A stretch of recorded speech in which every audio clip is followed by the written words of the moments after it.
In this video, we're going to look at how to edit our job settings in Fiery XF. So the first thing I need to do is obviously import my job, which I've already done, and it's just down here. I'm then going to right click it and going to go to edit. When I click the edit button, it's actually going to open up another software, and this is where we can do our editing. So you'll see down the bottom here, I've now got my job editor open, and this is my job editor screen.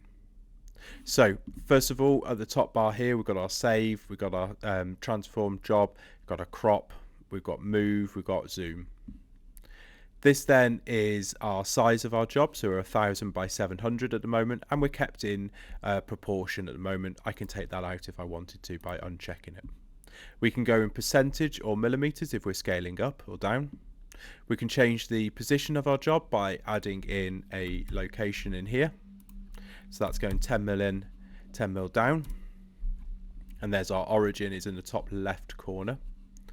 I can also click on my job and I can move it freely around the screen, and it will also snap to the 00 point on the screen. I've got my alignment button, so if you had multiple jobs in here, we can align. I've got rotations, I've got flip, mirror.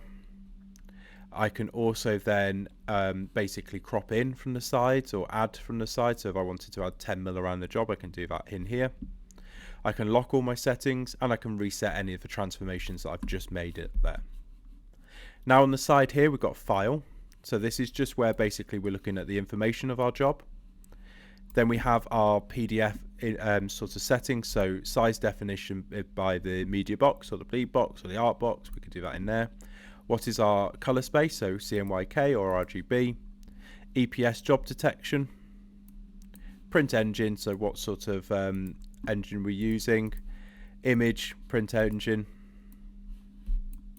We can then go to layout. Now in layout I can do step and repeat, so if I click on the little step and repeat button, I can then go into here. Now I can create a preset if I want to and save a preset. I can then say, right, fill the material. And then we're going to go in there and we can then press apply. And that will then fill my material with copies. Now if I just go for copies and say I want to have 3, I can press apply and that will give me 3 copies. I can also then tell it to rotate the copies if I wanted to. I can rotate per job. There you go. So one's one way, one's the other way. And I can also do a pattern with these copies as well if I want to. So if I get rid of my step and repeat, I can go down to the tiling settings. In here we can then set our tiles. So I normally go by number of tiles. I will set the size of my tiles in there, and then I'll tell it to split. Obviously the job that we're using at the moment is not really applicable for that. Then down the bottom we have our job label, which is where we can put our labels on the bottom of our job. So that'll be just down there. And we can tell it the width, height, font size, and we can make a preset for that as well. And we can edit what is actually in the job label in this screen over here. The next one down is I've got my finishing tab. In marks, this is where I can add just my crop marks around my outside of the job.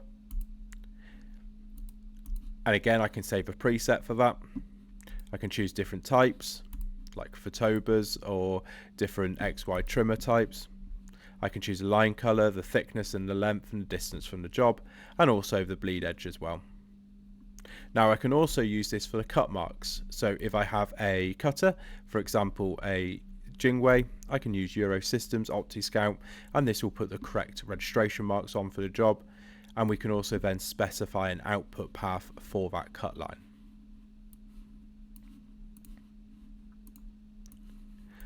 At the bottom here we have grommets, so if you want to put a eyelet grommet around your job, we can put that in here, and we can tell the line thickness, diameter and the margin where those grommets are going to be. And again, we can save a preset for that as well. So most of these things, as you see so far, we can save presets for. Then if I go into my color adjustment, you'll see that I can use my normal CMYK color adjustments, brightness, contrast and saturation, and blur and sharpen there as well. Now again, we can create a preset for that. In our color management, we can look at our presets, so we can use different ones for proofing or production or photo, and we can do different rendering intents in there as well. Spot colors, so this is how it handles my spot colors. Now this job has got a spot color in there, which is white_ink, which is what it's using for the white ink on this printer. I can turn those off, and I can change the mapping of those spot colors as well. Then if I go down to printer, in my printer settings, I've got my print all pages. So if it's multi-page PDF, it's what's going to be printing. I've got my media setting. Is it a roll or is it a rigid? I can then choose the size of my material, including a custom size.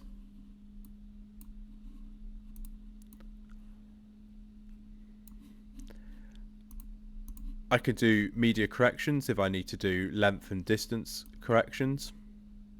And we can do our configuration for our media profiles as well. So media name, resolutions, color modes, pass rates, error diffusion.